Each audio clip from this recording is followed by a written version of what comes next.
AI નું full form દરેકને ખબર છે ને? Artificial intelligence. પણ એને કોમન વર્ડ્સમાં કહેવું હોય તો શું કહી શકાય? AI વર્ડ્સ એને એક્સપ્લેન કરવું હોય તો આપણે મશીનને એવી રીતે ટીચ કરવાના છે કે તે આપણા જેમ કહીએ ને એ પ્રમાણે બિહેવ કરે. એટલે કે teaching machines two think and act like human. આપણે બધા જે રીતે બિહેવ કરીએ છીએ ને એ રીતે આપણા મશીન બિહેવ કરે એ રીતે ટ્રીટ કરીએ એનો મતલબ કે AI. ઘણી બધી જગ્યાએ અત્યારે યુઝ થાય છે. જનરલી આપણે જો કોઈ વખત નેટફ્લિક્સમાં કોઈ મૂવી જોઈએ તો બીજી મૂવી આપણને એ પ્રમાણે સજેસ્ટ કરવામાં આવે. કોઈ સર્ચિંગ કરતા આપણે બધા વાતો કરતા હોય કે પરચેસની વાત થઈ હોય તો એ પણ એના બેઝ આપણને સજેશન આપવામાં આવે.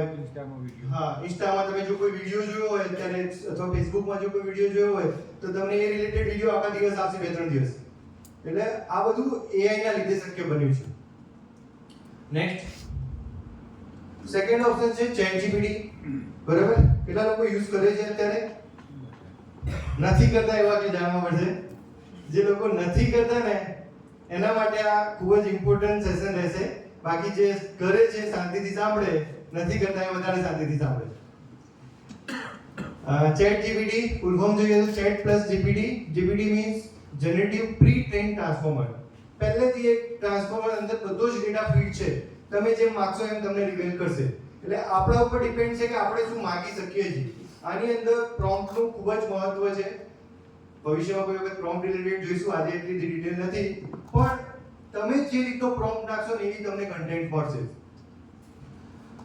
ક્યાં ક્યાં યુઝ થાય તો generally normal write email, blog, captions, proposals, plan દરેક વસ્તુ બનાવવા માટે અત્યારે જનરલી આપણે બેઝિક ટર્મ્સમાં ChatGPT વાપરીએ છીએ. નેક્સ્ટ, કેમ એક એન્ટરપ્રેન્યોર માટે ChatGPT વાપરવું ખૂબ જરૂરી છે? તો કયા કયા એરિયામાં વપરાય છે? માર્કેટિંગમાં, create a post, ads, campaigns. Generally જેની પણ તમે જોતા હશો કે ભાઈ એડ, પોસ્ટ ને બધું અત્યારે ઇઝીલી આપણે ChatGPT માં બનાવી શકીએ છીએ. ઇઝીલી ઇમેજ બનાવી શકીએ છીએ. સેલ્સ રિલેટેડ WhatsApp મેસેજ કે ફોલોઅપ્સ, કોઈના ફોલોઅપ્સ લેવા હોય તો એનું કન્ટેન્ટ તમે સેટ કરી શકો છો. તો એ રિલેટેડ કોઈ પણ કન્ટેન્ટ બનાવવા માટે ChatGPT વપરાય છે. એ જ રીતે ફાઇનાન્સ રિલેટેડ ટ્રેનિંગ અને કસ્ટમર સર્વિસ, આ દરેક વસ્તુ માટે અત્યારેના સમયમાં ChatGPT વપરાય છે. બહુ ડિટેલ્સમાં એમાં આપણે નથી જોતા. નેક્સ્ટ, એના પાવર્સ કયા છે?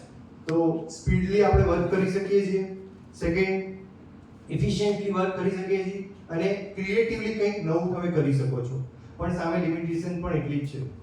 આ એક AI બેઝ એની કન્ટેન્ટ આપે છે એટલે something gives wrong and outdated answer મળી શકે છે. જે લોકો યુઝ કરતા હશે અને જે ડેટાબેઝ યુઝ કરતા હશે ને એમને રિક્વેસ્ટ છે કે આન્સર વેરીફાઈ કરવા. ઘણી વખત મારે એવું થયેલું છે કે આપણે આન્સર્સ પોસ્ટ પણ કરી દઈએ અને પછી ફ્રેન્ડ્સના સજેશન આવે ભાઈ આ તો ખોટું છે. એટલે એવું ધ્યાન રાખવાની જરૂર છે, વેરીફાઈ કરવાની જરૂર છે. જે પણ ChatGPT દ્વારા આન્સર્સ આપવામાં આવે છે એને એક વખત વેરીફાઈ કરી લેવા. અને એટ ધ એન્ડ તો મશીન્સ છે એટલે એની અંદર ઇમોશન્સ ના હોય. એટલે એના વિના માણસ, એટલે ChatGPT એકલાથી કંઈ થવાનું નથી માણસ વિના. બરાબર? એટલે એની એક લિમિટેશન્સ છે. એનો મતલબ કે combinations of AI plus human intelligence is equal to smart result. આપણે બંને કમ્બાઈન કરશું તો સ્માર્ટ રિઝલ્ટ્સ મળશે. નેક્સ્ટ, બેક લો ને કરી. સોરા વિશે કેટલાને ખબર છે?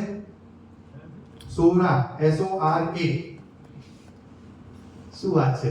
કોણ ChatGPT પેઇડ યુઝ કરે છે? પેઇડમાં પ્રીમિયમ પ્લસ વર્ઝન.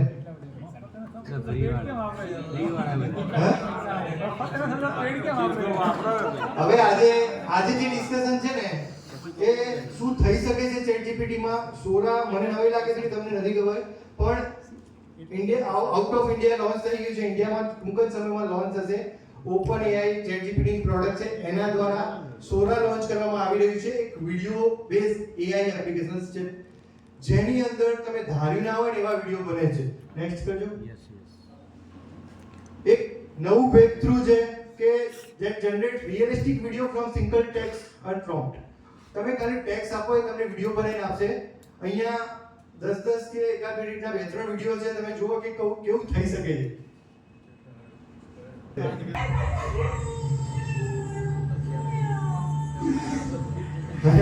એક ટાઈગર એક બિલાડીથી ભાગી જાય છે આટલો ડરીને. પોસિબલ વિડિયો નથી પણ સોરા દ્વારા એડિટેડ વિડિયો છે. નેક્સ્ટ, 10 સેકન્ડના જ છે.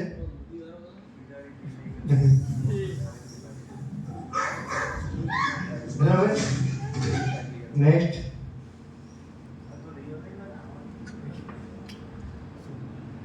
આ એક વિડિયો એવો છે કોર્સ કાનું લોજિક, બરાબર.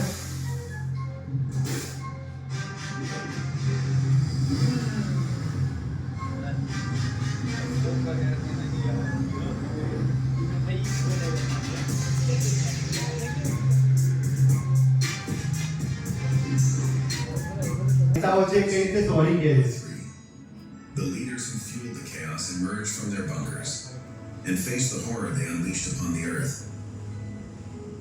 Overwhelmed by remorse, they unite in a fragile hope to sing a song of peace for a wounded world.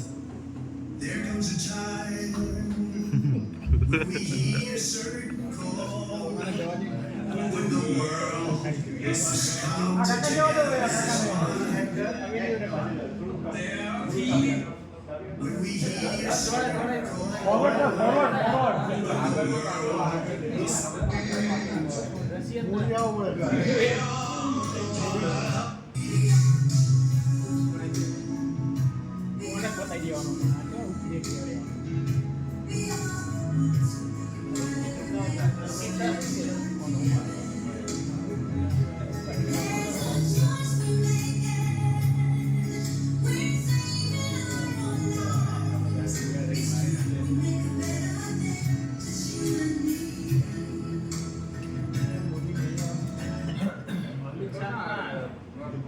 આમાં જવાબદાર નહીં હોય, આપણે એવું માનીએ કે આપણે ઇન્ડિયા આમાં જવાબદાર ના હોય, બરાબર.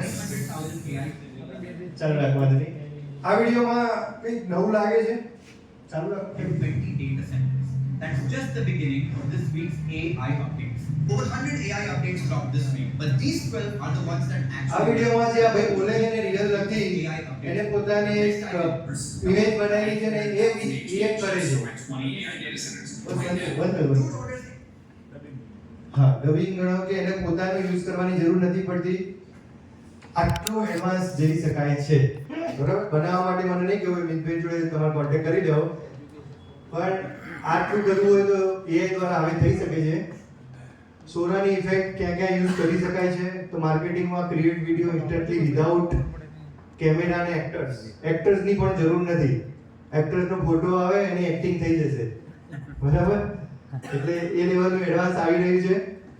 એજ્યુકેશન માટે, સોશિયલ મીડિયામાં અને રિયલ એસ્ટેટમાં કોઈ કોમ્પ્લેક્સ આઈડિયા હોય, આખું બિલ્ડિંગ એક્સપ્લેન કરવું હોય અથવા તો ઇમેજિંગ કરવું હોય તો આની અંદર ઇઝીલી થઈ શકે છે.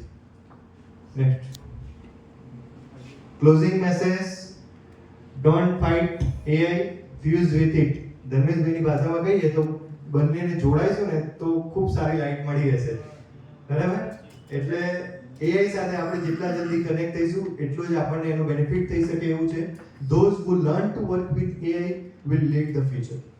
એટલે જે લોકો AI સાથે કોલેબોરેશન્સ કરશે અથવા તેને શીખશે એ ભવિષ્યમાં સારું એવું ગેઇન કરી શકશે. અને last, thank you. AI will not replace you. It will, the persons who knows the AI, use the AI will replace you 100%. Thank you.